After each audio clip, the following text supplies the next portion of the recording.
Welcome back, everybody, to Goody and Johnny Mo at the movies. This is Johnny Mo. I'm Goody. If you haven't known that by now, that means you have not been watching our station.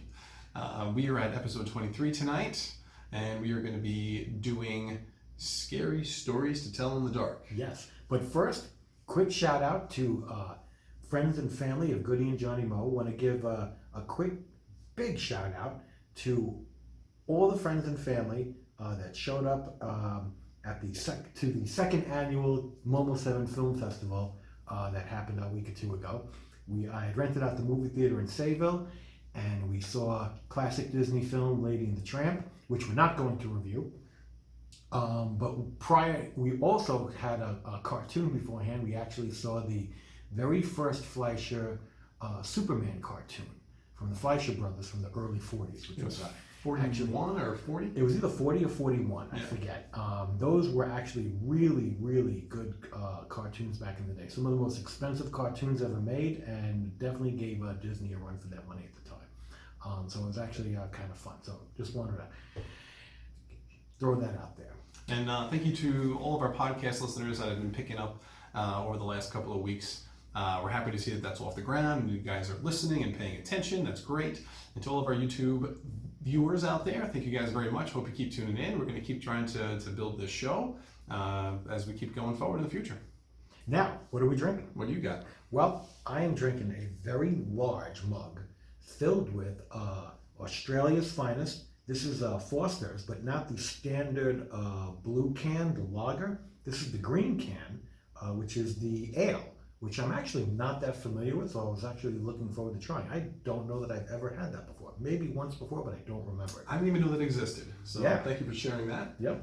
And what I'm drinking is Sam Adams Oktoberfest. Yes, it is August, but Oktoberfest is already in the stores, and I love Oktoberfest. I love pumpkin ale.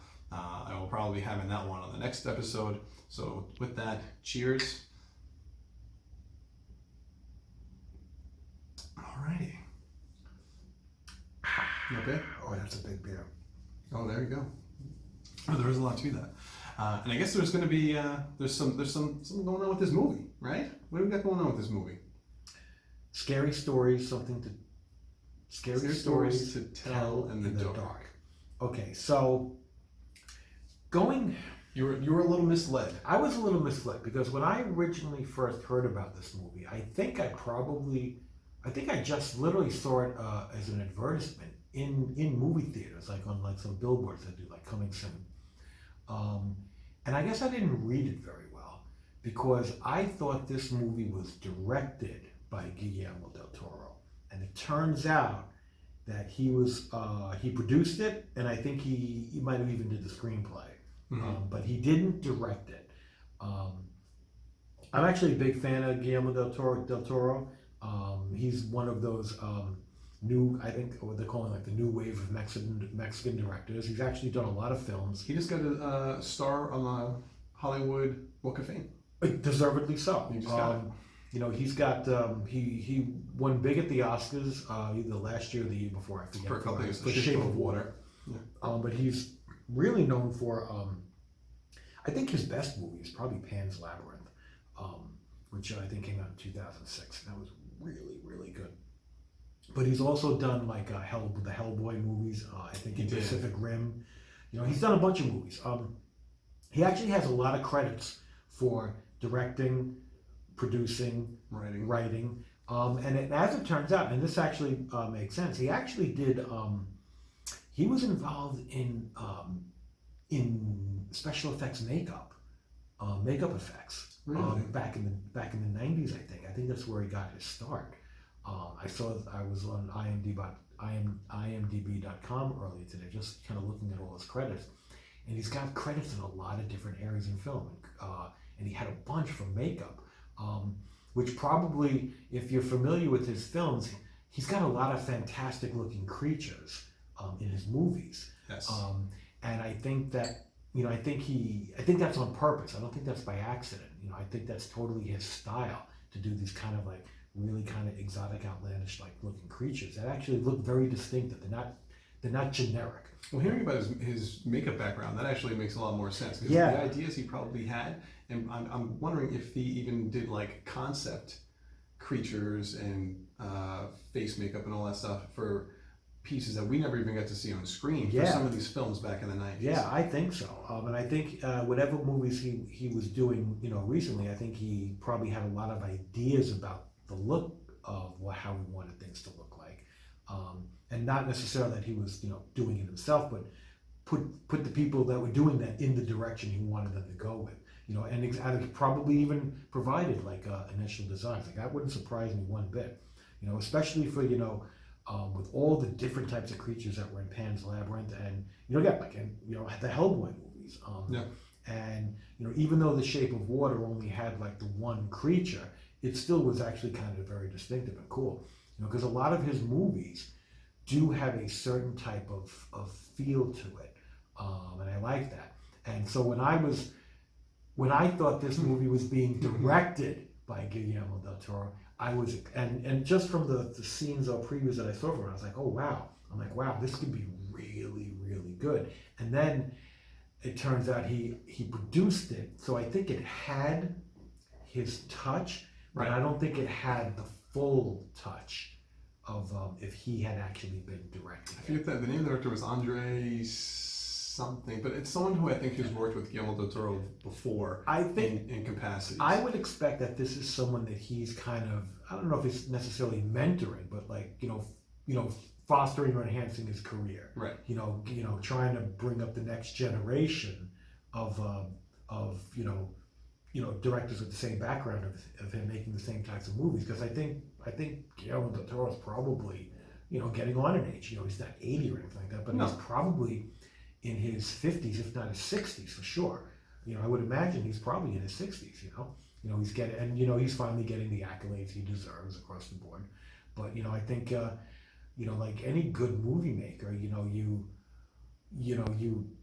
plant the seeds in people that you think have that you think are talented or will be worthy successors of your style, or even if it's their own style. Like I say, a lot of the new wave Mexican directors, they're all good, but they're all different. They're not making the same movies. They're all different types of movies. And it's just the promoting the artistry. And every artist is unique. This guy is not Guillermo Del Toro, but for this movie, I almost wish it was. Now, with this film, after you saw it, what was one of the first things you said to me after this movie was over? Do you remember? I wish they made it in black and white. This movie, to me, was screaming black and white. And I don't think I think it would have been more impactful in black and white. I don't think there was any real significant use of color that would have, like they would have said, oh, we can't do that if we were black and white. I think it just would have been so much cleaner and crisper and more atmospheric, more use of shadows, because a lot of these things were done at night. A lot of these things were done, kind of creepy looking monsters and types of scenarios. Or they even have at the drive-in movie theater. At the drive-in movie theater, they're watching Night of the Living Dead, and I kind of wish that they would have, kind of seen that, hey, we could have done a black and white movie film as well.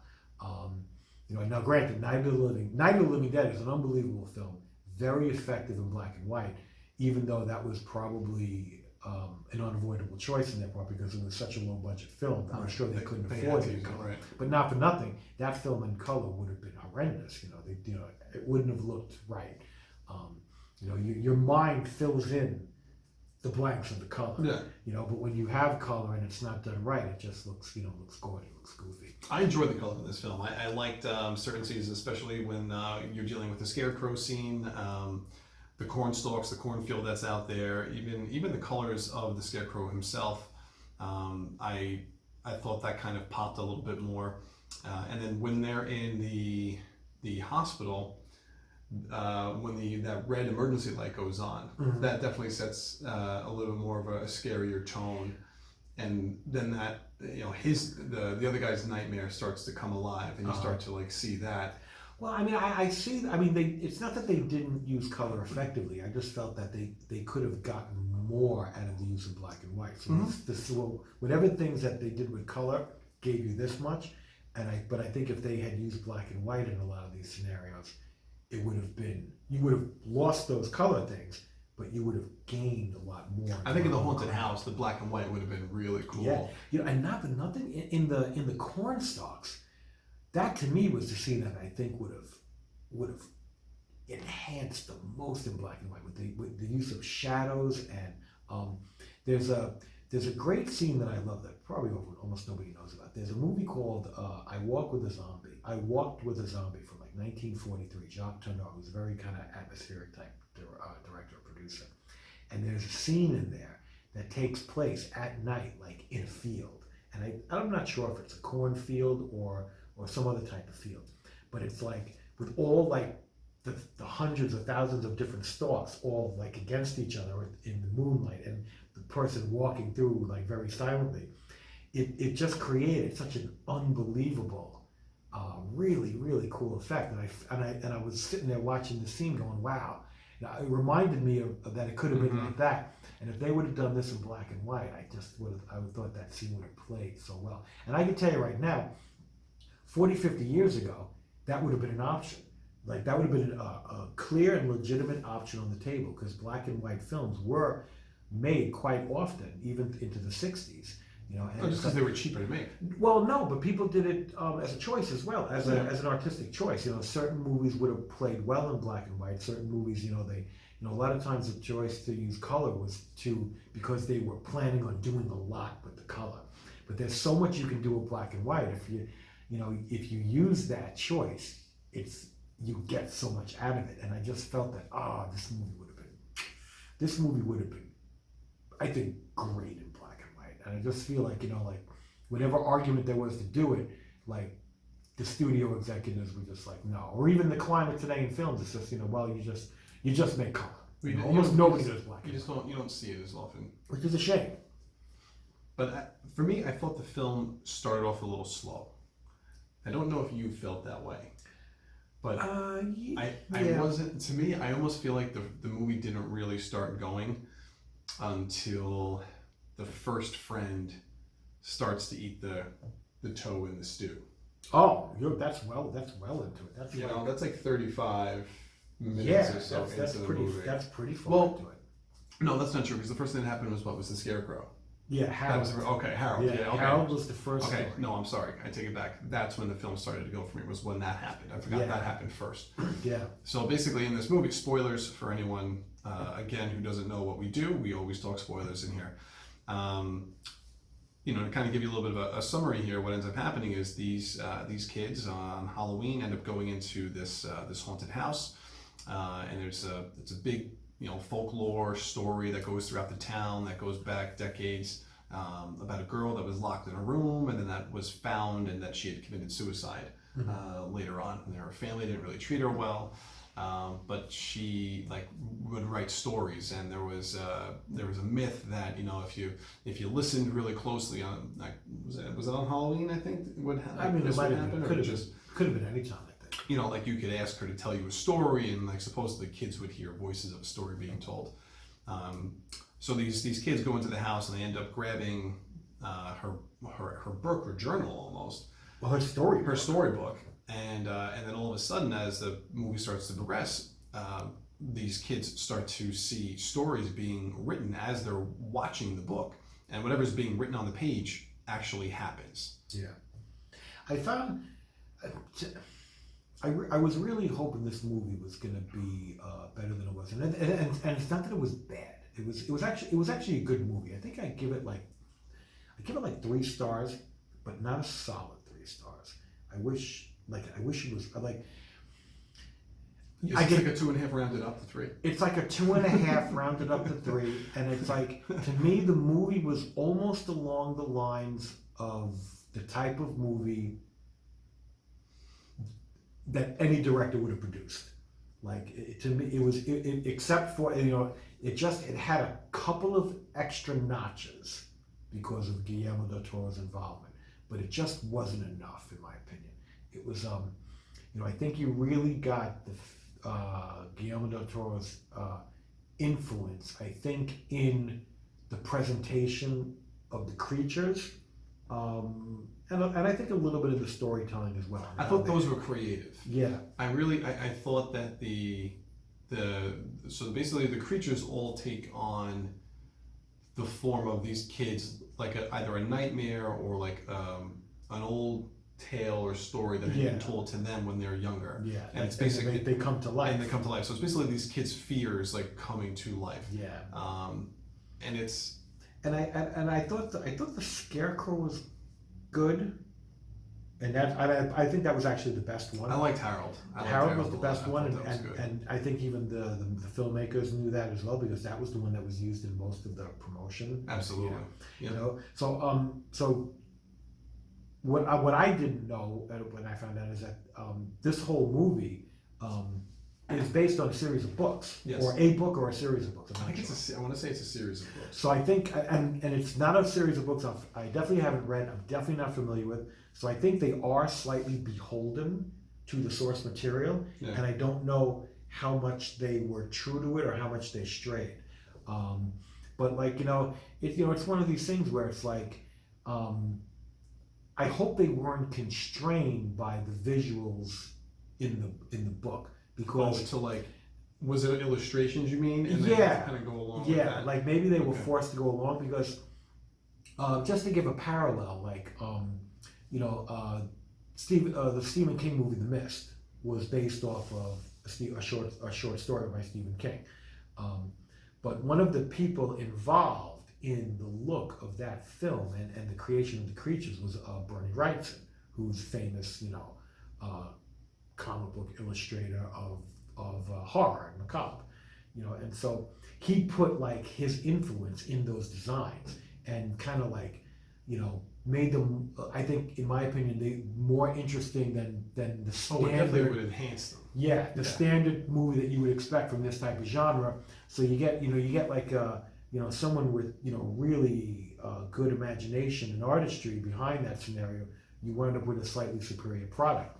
And I feel like if Guillermo Del Toro was completely immersed in the look of these creatures in this movie, I feel like they would have been more so. They would have been more distinctive and more exotic. So I just don't know how much they strayed from the original source material, because I thought, like I said, I thought Harold was good. Yeah.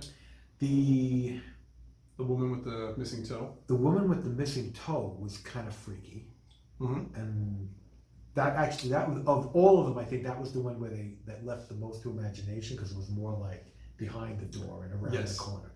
So that, and I'm actually okay with that, because it's like, everything doesn't have to be shown in your face. Sometimes the scariest thing is what you think you see or what you don't. What I did actually enjoy was the different pacing of the different stories. Yeah. Which was kind of good. And now it's a credit to the screenwriter. Yeah, no, absolutely. And I think when they're in the hospital with the one kid who's I'm guessing you want to say is probably like the comic relief. I'm very sorry. I don't know.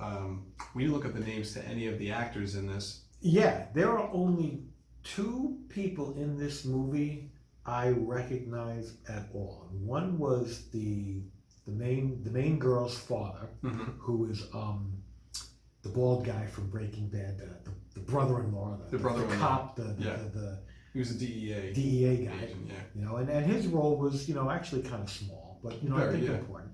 And the cop, or I don't know if he was the sheriff or like the constable or sheriff in town, is the guy from Shawshank Redemption. I forget his name in the movie, but he's like the young kid who's like kind of like he's like a little bit like Elvis. Yeah, he's the guy who like comes in who has the story that can exonerate Tim Robbins' character. Then he winds up getting shot, and I'm sitting there looking at this guy, and I'm like, I know this guy from somewhere. And then you finally told me, you're like, that's Shawshank Redemption. I'm like, oh yeah. And I'm like sitting there going like, oh my god. I think these are the only 2 movies I've ever seen this guy in. I don't ever remember seeing him in another movie. But there's no way he's not in another movie. So it's just going to be a matter of going on IMDb.com and just seeing what other big parts he's in. Because I think he's a big part guy. and I think like for the rest of the cast, it's a younger cast. So like these are like up and coming young Lots of actors kids in this movie. who again, like I said this in the video when we were talking about Child's Play. I still think today like that this generation of child actors are much more talented than years ago. I thought, You know what? I think the movies there were better because a lot of these like child actors that you think about, they all came. A lot of these came out like in these '80s movies, and all these '80s movies sucked. there might be a lot of fans that love '80s movies. Yeah, well, even even some of some of the Brat Pack films. I mean, they were good, I guess, but it's like I don't know, like I just have a feeling that a lot of it and this movie. I think now that we're getting back to these younger ensemble type films, and I think the films themselves are just a little bit better. I mean, the kids in this movie I thought were okay. I thought the main girl, I think I liked her. I thought she was very good. Wasn't a big fan of her two friends. They were a little. No, I didn't think they were good. I thought she was the best. The kid Tommy, who plays the bully. He's part of the Harold story. Yeah, right? yeah. I thought he was just like the typical like he was very jerk. Yeah. I thought he kind of played that role. But I definitely thought the girl by far she was the best out of all. Yeah, she was the emotional. I want to say like connection to the film. Yeah, big time. Now then you had the drifter guy, the Spanish guy. They didn't really quite explain. I don't know his story that well. He just like kind of. He was a Dodger. He was a Dodger, and he just showed up in this town, driving around and going to the movies by himself and whatever. I mean, they like eventually you figure that out, but like when they introduce him, it's just like okay, this guy. It's almost like this because everybody else is a member of the town. This guy's just a mystery man. Yeah, you've got no idea how he's. And involved. it's just a little. And he wasn't like you almost kind of nowadays I almost feel like you're waiting for some of these characters to have a connection with something going with the plot and the story, and this guy he didn't. He just was there was no hidden or secret. He was just like a wild card they were actually hiding from the bullies, and they wound up jumping into his car in the movie theater as they were watching. And it just happens to connect, and they all just end up meeting up that way. Now that actually worked out pretty good because the movie, incidentally, which we didn't know this going in, takes place in 1968. Yes, which is when Night of the Living Dead came out, and it was very much I would just say like a late movie type staple, or a drive-in movie. This wasn't one of those big premiere at the movie theater in Manhattan type deal. It was more of like a kind of like a drive-in type movie. So that actually made sense. A lot of in 1968, I guarantee you, a lot of people went to the drive-in to see that movie, and that's actually kind of cool. But I like too how like when the bullies at one point kind of find the car and they're egging all the kids to get out, and what ends up happening is people in the audience in their cars that are watching the movie start getting like upset that these kids are interrupting the film and that they can't see, so they start getting out of their cars and like, guys, get out of here. Yeah, which is great. Yeah. So I thought that would have been you. Totally. Total. We say drive-in theater shenanigans. You basically don't cause a scene. Right. There was one line in this movie that I thought was kind of fun, and I don't know that. Very few people probably picked up. There's a line right before the guy Tommy has his run-in with Harold, where the mother yells at him and says, you got to go bring the eggs to the Wolvertons. Oh, yes. And I'm sitting there going, I'm like Wolverton is like, that's not a generic name.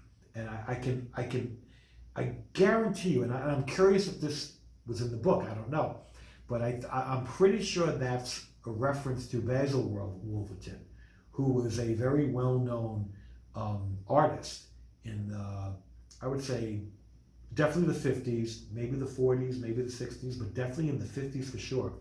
And he was a well-known horror artist. that did a lot of the stuff like drew a lot of like misshapen type monsters and macabre and stuff like that. Yeah. He was That would have been a pretty. he was cool pretty well known. nod A lot of his to comic books, a lot of the comic books that he did are very valuable because they contain his art. He drew like all sorts of like monster stories and scary stuff. I'm pretty sure that was like a little like pay respects to Basil Probably. who today, if you ask anybody on the street, they have no idea who that is. I didn't know until you just brought that up. Yeah. So I was like, oh, that's got to be it. I mean, I don't know if this movie being scary overall. I think it was meant more to be atmospheric. Yes. I almost felt I wish they would have put a little bit more into the hows and whys. Like it almost was like, like they knew all about this. They knew a lot of details about this, The history of the house, right? Like the house and the lore and the of it. myth and the lore. Yeah. And a lot of it actually was true, and a lot of it would work. And it's like not for nothing, a lot of this stuff was really old. And it was like,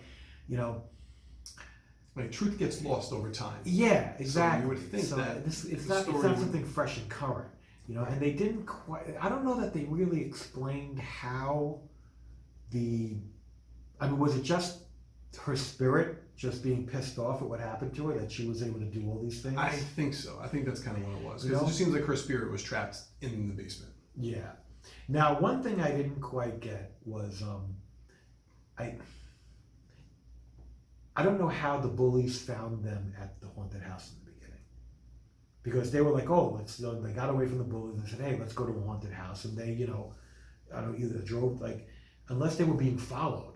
That's the only thing I'm assuming. Yeah, but it was like all of a sudden they go out of their way on this like wild goose chase to get to this haunted house, and it's not even really haunted. It's just an old abandoned almost mansion. It's gigantic, and they're in there doing their thing, and at some point the bullies show up, and it's like not for nothing, the bullies wouldn't be there by accident. Like there's no way they just happened upon them by accident. Right, to find they had to have been tracking them. Yeah. No, I have a feeling that it was most likely something that they, followed them off screen. Yeah. Because otherwise, how else are they going to do that? Exactly. They're not going to just randomly guess, oh, I bet you they went to the house. Yeah, so it was actually, and I think, so going through the special effects now of the different stories, like we talked about Harold, and we talked about the Big Toe, and then the next one was... That was the guy the kid in the hospital. Yeah. Okay, so one of my biggest pet peeves about the hospital scene is that, they're going there to find the records of the woman who died, the young girl, Susan Bellows. And it's like, oh, anything old would be in the red room. So one, not only are they able to find the red room, right, and as soon as they get in there, they are immediately able to find this treasure trove of information about Susan Bellows, which this information has got to go be at least 60, 80 years old. It had to have been decades. Yeah, it was a long time ago. I think it was probably... It was at least 40 or 50 years old. I was going to say closer to 7. Oh, okay, you know what? Okay, I keep forgetting. The movie takes place in 68. Right. So I would say it was probably 60 to 70 years old. But it's like, they just have it's like they're in the library. And it's like, they asked the librarian for everything they could possibly get on this person, and the librarian gives it to them. But they didn't have a library. There was just this giant records room, and they go in there, and they just find everything they needed. They're just going through They're smart pages and pages and They're pages smart kids. of documents. Oh, and then they find the little phonograph thing. Yes. And lo and behold, there's and it's not a phonograph. It's almost like it's not a record player. It's just one of those it's like a tube that goes around, and you're able. It records sound. Yes. But luckily there's a working player in the basement that they can pull out and play. And I'm just sitting there and I'm just like, okay, this is just way too convenient. Yeah. In my opinion, it would have made more sense if they pretended they were doing a newspaper article and asked for all this. Well, I think they tried to do. They did. They did. And they said, okay, it's They going went to the to people, take and 6 the, weeks. and the nurse was like basically looking at them like, No. who are you? Yes. But like if something would have happened along those lines, that would have made sense, because then somebody would have went down and said, okay, we'll help you out with your article, and found it and given it to them, because them finding it on their own, to me, was just way too that convenient. That storyline was just very, very convenient. The only thing that I thought was really cool was just the monster and the nightmare that this kid had. And well, see, do you like that monster? Well, I like the fact that like this was something that the kid was dreaming. Because remember, he starts talking about this woman who has like this misshapen head and kind of has like this big thick body. Yeah. And just every time he turns around, she's there.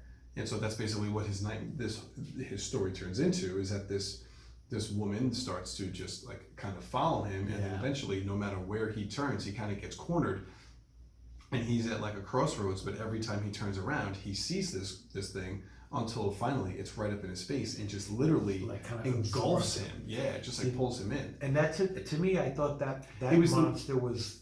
I thought it was the least effective. It was I will say it was probably the weakest as far as like creature design goes. Yeah. But just like my thought was just how it was his nightmare, his story. It was a projection of his subconscious, and that's what it looked like. Yes. I thought that's what I enjoyed, because some of these other things were basically tales that were told. So like the lady with the missing toe, that was. Then we get to now probably one of the craziest designs is the last friend, the drifter. Right. Well, we know what we missed. We missed the spiders.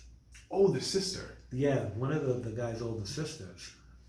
She's in the. She gets bitten by a spider in the house, and then it winds up being like infected. And what's happening is that all these spiders are just growing in her cheekbone. Yeah, and it almost looks like a pimple, and it's just a giant cyst. And she's just like looking. She's like touching it, and then finally she's in the bathroom, and the spider starts to come out, and then all of them start to come out. Yeah, and I actually thought that one was actually kind of.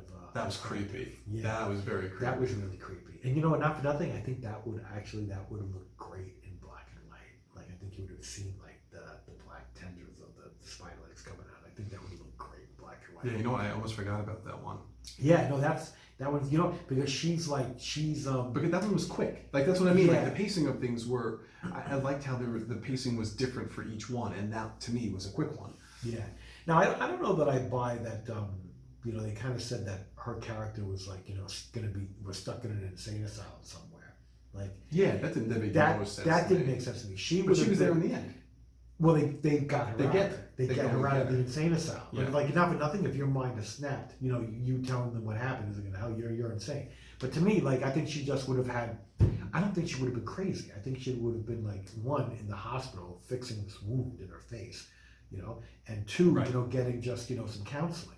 Like, I don't think she would have been. They made it sound like she was in the insane asylum, threw away the key. And but that to me was extreme. But you gotta remember something. It's 1968. How much counseling are they doing? They're talking. If a girl starts talking about spiders coming out of her face, they might think that she is crazy. Right, but not for them. But all the spiders were there. But by the time, I thought they were all dispersed by the time, like. But I think they were because the kids didn't they like take water and like throw it on her, and then like the spiders started to run away. They started to, but there was so many of them. I think there was enough witnesses to see them, and she actually had spider bites. And she had bites. All those things were spider bites. So to me, that one was a little interesting. And you do get the standard scenario where it's like we couldn't possibly go to the cops because no one's going to believe us. Yes. So they did have I think a lot of the scenes with the kids and the storylines were a little too stereotypical. Oh, very. That's why a typical horror film. Yeah, with kids and stuff. And I was like, like I said, like I expected a little bit more in the story. I expected a little bit more creativity in the characters, the kids. Yeah. And I definitely expected a little bit more in the creatures. Just like a little bit more. I did think probably one of the coolest ones was the guy. The last one. The guy at the end. Who's like. He's disjointed or disassembled. He's in pieces. He's in pieces. But they can come back together. And when it's convenient to break apart, like when they crashed him with the car, he breaks apart. Yeah. I thought that was pretty cool. And that guy to me was probably the freakiest. out of all. Now the name was really weird. I almost couldn't even follow it because he had this really long name, which was the name of the story. That was the story, yeah. But I'm okay with that. But it was like I almost felt like that monster had a hard was very easily tracking that kid. Yeah. But then he gets to the house and he sprains his ankle. And now he's like limping throughout. He's limping throughout, and the monster's actually having a harder time catching him. When in reality, it should have been easy. Simple. It should have been very easy. But that's that whole stereotypical, like, the kids. Something always happens. They sprain their ankle. They go up the stairs. They do things they're not supposed to do, and it's like, why are you doing that? Right. We actually had a bunch of people in this movie. There was actually a lot of people in our. We saw it in Sayville. Yeah. There was a lot of 10 o'clock at night too. 10 o'clock on a Wednesday, Thursday. No. When the hell did we see it? Monday night. We saw it Monday.Tonight's Wednesday. Today's Wednesday. We saw it this past Monday. Okay. There was actually a lot of young kids. Well, not young, like teenagers in there. And a lot of them were talking during the movie, but they were like talking at the movie, like yelling at the characters, like, "Hey, what are you doing? Get out of here!" So actually, which sometimes can be annoying, but sometimes you can. Well, it can be entertaining. It can be entertaining too. But in this instance, I thought it was a little bit more entertaining. Whereas when we were watching the movie Us, that was very annoying because the scenes that people were talking in, I felt actually had context at that point. And it's like, okay, we need to understand what's happening here. Let's stop talking. But everything kind of all gets resolved. The girl, the young heroine, the girl in this movie, she's a fictional writer. Like, she writes and creates her own stories as well, and basically starts to promise the spirit that she's like, I'm going to tell your story. Because it's kind of like her family screwed her over. Yeah, it turns out basically. Their printing plant or printing press, whatever it was, was polluting the water with I guess with mercury or arsenic or something like that. I forget. Right. And some kids wound up being killed, and from the poisoning, and they managed a way to blame her, I think. Yeah, they were trying. Or she was trying to make it come to light. Yeah, and then they were trying to shut her up. Yeah, they were picturing her as crazy, so that's when they locked her down in the basement. And I almost feel like there should have been some they would once the story started going, there was no way to stop it. And it turns out that the only way to really stop it was for the girl to go back to the house and just try and reason with this spirit and say, you need to stop, because what was done to you was bad, but now, and that's on the people, that's on them, the people that did bad to you, but what you're doing now is bad to other people who had nothing to do with that, and that is on you. So you need to stop, and I'll try and do right by you. Yeah, I'm going to tell you a story, and she ends up doing it, and then of course the spirit, dissipates and everything stops. But the interesting part was the girl at the end. She still believes. Now her other two friends, because one friend was taken by the big toe girl, the missing toe. The other friend was taken by the big blubbery white.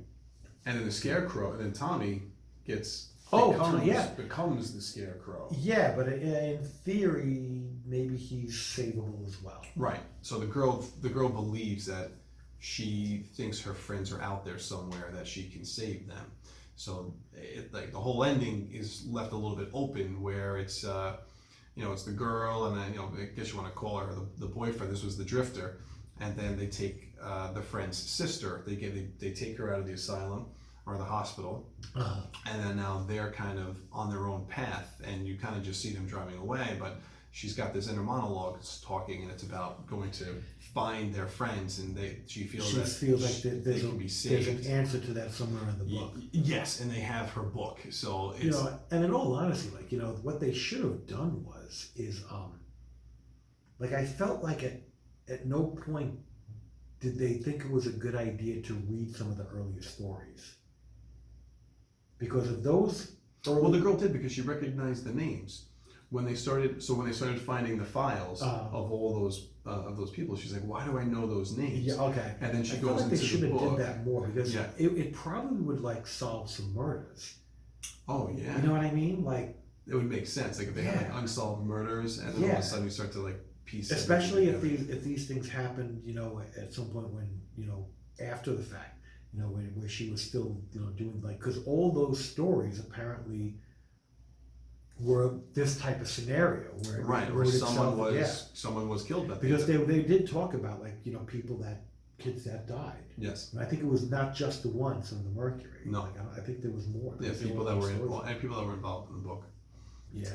But I mean, for me overall, like I thought the movie was decent. I enjoyed it. As far as a horror movie goes, I don't know if I'd put it in that. I would say it's horror. Yeah, like horror. If not horror, then what? Well, you know what I mean. You know what? I'm not as scared. Like when I think horror, sometimes I think I usually think like something that's a little more scary. Well, not necessarily like, you know, graphic. But, no, it wasn't. Yeah. Okay, so I'm you know, my mistake. It is horror, but it wasn't as scary as I thought it was going to be. Mm-hmm. But a couple of really cool scenes, though. I have to say, you know, I did enjoy. I enjoyed the scarecrow scene. I thought that was really, really great. And then the character at the end that kind of like breaks apart and comes together. That character is crazy, and it definitely like speeds up that was a fast paced storyline with that creature. So I thought that was pretty interesting. Yeah, I really just wish, you know, regardless of this, you know, this new guy that's directing, you know, I really just wish Guillermo Del Toro had directed this himself and taken this upon himself and really kind of, you know, taken it by the reins and just gone, you know, taken the source material and just put it through his, you know, spin. I almost wish I knew the like you said before, Yeah. the story material that this is based on, because I want to know, like, is it just, did they do it almost verbatim? Did they really take it from the story, or like how much creative licensing did they have with this? Yeah, I mean, keep in mind, you know, like what Stanley Kubrick did with The Shining. You know, Stanley Kubrick took Stephen King's book The Shining as his starting point and crafted an entire movie around that premise, but made that movie his own. And not for nothing, you know, The Shining is a great horror film. And there are people that say, yeah, but it's not, you know, it's not accurate to the book. And it's like, well, you know what? His goal wasn't to adapt the book exactly. His goal was to make that a film based on the book. You know, and he, you know, went in, you know, he took bold steps and directions and did things that were very different from the book. And not for nothing, that movie works, and it's a masterpiece. You know, and I just felt like, you know, Guillermo Del Toro could have taken this film, not necessarily changed it, but even if he had stayed within the confines of the story arc, it could have enhanced it. He could have definitely had his touch and feel in all these scenes a lot more. I mean, if you want to know what I'm talking about, and you haven't seen Pan's Labyrinth, go see Pan. You know, watch Pan. Not go see it. It's not in the theaters, but watch Pan's Labyrinth if you get a chance, because that movie, I think, is probably his best. That's such a good film. I was kind of expecting to see that level of creativity. So I think with that, we're wrapping this up. Yeah, I think we're good. I think I give it like 2.5, 3 stars, and closer to 3, but it's in that region. It's definitely not a solid 3. It's at least a 2.5, and you could argue for a 3.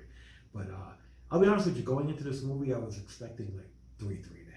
I was expecting it to be a real kind of a thriller, and it was a little bit more of a standard generic film, just a couple of notches above normal expectations. I think it was kind of like at my expectations. I didn't go into this thinking it was going to be some great horror film that was going to change the genre. This movie. No, see, I was. I didn't feel that way. Like this movie didn't have the hype or anything like that. Like the movie. I mean, the movie that just comes to mind is Us, because that was like the first big horror film that came out this year that a lot of people were just talking about with Jordan Peele. And to me, that movie was kind of a letdown. Good movie, but just still a letdown. Yeah. Me too. With this movie, I kind of went in just it gave me. I was satisfied when I left, but I wasn't like overwhelmed, like, oh my God, I gotta go see that again. Yeah, no, That wasn't it. Like when I saw Stephen King's It, I walked out of the like, oh my God, I cannot wait to see this movie again. Yeah, and the sequel is coming is a couple weeks away in September, so we'll probably be reviewing that. So I think we're gonna. My guess is what we'll probably end up doing is I think we're gonna do a retro review coming up of the 2017 film of It. And then of course after we see the It Chapter 2, we'll do a review of that. Yeah. Because I definitely want to go and revisit that film before we see it.